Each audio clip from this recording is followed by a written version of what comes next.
Urdu talk کے سامعین کو یاسمین شمشاد کا آداب۔ آج آپ کی سماعتوں کے سپرد ایک نظم کر رہی ہوں جس کا عنوان ہے شبنم سے آنسو۔ شبنم سے آنسو اس نظم کا ایک پس منظر ہے۔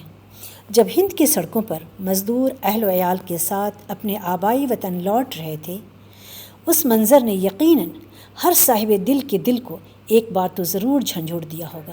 معصوم بلکتے بچوں نے تو واقعی دل چیر دیا۔ یہ نظم انہی دنوں لکھی گئی ہے۔ شبنم سے آنسو۔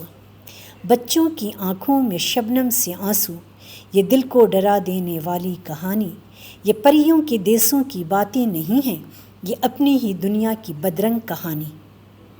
بچوں کی آنکھوں میں شبنم سے آنسو، یہ دل کو ڈرا دینے والی کہانی، یہ پریوں کے دیسوں کی باتیں نہیں ہیں، یہ اپنی ہی دنیا کی بدرنگ کہانی۔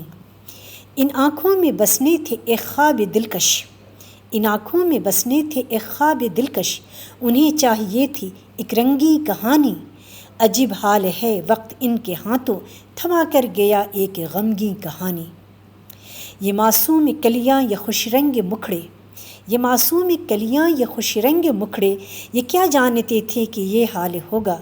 کوئی ان کے سپنے کو واپس دلا دے، کوئی آئے لا دے وہ تتلی کہانی۔ یہ بچوں کی آنکھوں میں شبنم کے موتی، یہ دل کو ہلا دینے والی کہانی۔ یہ پریوں کے دیسوں کی باتیں نہیں ہیں، یہ اپنے ہی دنیا کی بدرنگ کہانی۔ یہ معصوم کلیاں یہ خوش رنگ مکھڑے، یہ کیا جانتے تھے کہ یہ حال ہوگا۔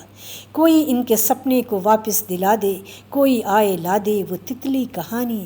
بچوں کی آنکھوں میں شبنم کے موتی، یہ دل کو ہلا دینے والی کہانی۔